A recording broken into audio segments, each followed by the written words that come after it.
پھیلایا ہوا پروپیگنڈا کیا ہے، جانوروں سے محبت یہ سکھائی گئی ہے۔ اللہ کے نبی صلی اللہ تعالیٰ علیہ وسلم فرماتے ہیں بنی اسرائیل کی ایک خاتون کو میں نے جہنم میں دیکھا،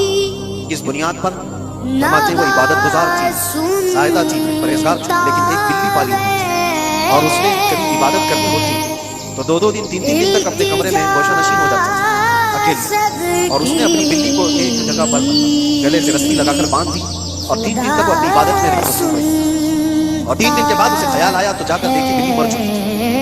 حدیث پاک میں صحیح حدیث اللہ کے نبی صلی اللہ علیہ وسلم فرماتے ہیں صرف اس بنیاد پر اللہ تبارک و تعالیٰ وہ عبادت کرنے والی عورت کو جہنم میں دے جو میری مخلوق پر رحم نہیں کرتا، وہ رحم کے قابل نہیں۔ یہ سکھائیں گے ہمیں جانوروں پر رحم کرنا۔ ہم جس جانور کو ذبح کرتے ہیں وہ اللہ کے حکم سے کرتے ہیں، اس کے علاوہ کسی بھی جانور کو ظلم کرنا اللہ کے نبی صلی اللہ تعالیٰ علیہ وسلم کی حدیثوں میں سے یہ ہے کہ جانور پر ظلم کرنا ذمی پر ظلم کرنے سے بڑا ہے۔ اور ذمی کیا ہے؟ ذمی وہ جو مسلمانوں کے ملک میں امن کے ساتھ رہنے کے لیے ریکویسٹ کیا ہوا ہو اور اسلامی حکومت اسے امن دی ہوئی ہو، اور اللہ کے نبی صلی اللہ علیہ وسلم فرماتے ہیں مسلمان پر ظلم کرنے سے زیادہ بڑا ظلم ذمی پر ظلم کرنا ہے، اور اس سے بڑا ظلم جانور پر ظلم کرنا ہے۔ یہ میرے آقا کے فرمان ہے، نبی اکرم صلی اللہ علیہ وسلم نے فرمایا اور رحمت للعالمین ہے۔ اور ایک بڑی بات میں آپ کو بتاؤں، جو یہ پھیلایا جاتا ہے کہ جانوروں پر ظلم سیدنا امام غزالی رحمۃ اللہ تعالیٰ علیہ کی بات میں پڑھ رہا تھا، حجت الاسلام جن کی کتابیں پڑھ کر کے لوگ اللہ کے ولی بن گئے، امام غزالی کا نام سنا ہے؟ اتنی کتابیں انہوں نے لکھا، تصوف کے امام ہیں، علم کلام کے امام ہیں، منطق کے امام ہیں، فقہ و تصوف کے امام ہیں، بے شمار علوم و فنون کے دریا بہائے ہیں۔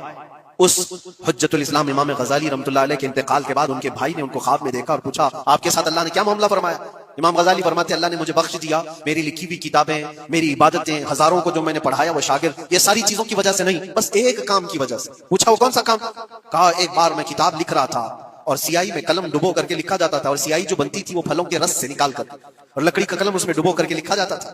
تو میں لکھ رہا تھا کہ ایک مکھی آ کر سیاہی پر بیٹھ گئی، میں اپنا قلم روک لیا کہ ہو سکتا ہے وہ پیاسی وہ پی کر چلی جائے۔ کافی دیر تک وہ مکھی اس سیاہی پر بیٹھی رہی اور پی کر کے جب وہ اڑ گئی تو پھر میں اپنا قلم چلاتا رہا۔ یہ بات تو زندگی میں آئی اور گئی، میں نے تو اس کو چھوٹا سمجھا تھا، لیکن میری موت کے بعد رب تبارک و تعالیٰ نے مجھے اٹھا کر فرمایا جس نے میری چھوٹی مخلوق پر رحم کیا بس اس نیکی کی بنیاد پر میں تجھے جنت عطا کرتا ہوں۔ ایک جانور پر رحم کرنے کی بنیاد پر، ایک جانور پر رحم کرنے کی بنیاد پر۔ اور حدیث پاک میں صحیح حدیث پاک میں یہ بھی ہے ایک طوائف تھی جس نے مرتے ہوئے کتے کو بچایا تھا پانی پلا کر، اور اس بنیاد پر اس کی بخشش ہو گئی۔ طوائف تھی اور رحم کیا جانور پر تو اس کی بخشش ہو گئی۔ میں اسلام کی وہ چیزیں تمہیں بتا رہا ہوں جو دنیا تمہارے سامنے یہ چیزیں لانے سے عاجز ہے اور قاصر ہے، یہاں تک کہ اللہ کے نبی صلی اللہ تعالیٰ علیہ وسلم نے فرمایا جانور پر اگر تم نے ظلم کیا ہے تو جس طرح سے ظلم کرو گے قیامت کے دن یہ اپنے سینگوں کے ساتھ اپنے کھروں کے ساتھ اٹھے گا اور اسی طرح سے اس کا بدلہ بھی دلایا جائے گا، وہ تمہیں مارے گا قیامت کے دن اور بدلہ لے گا۔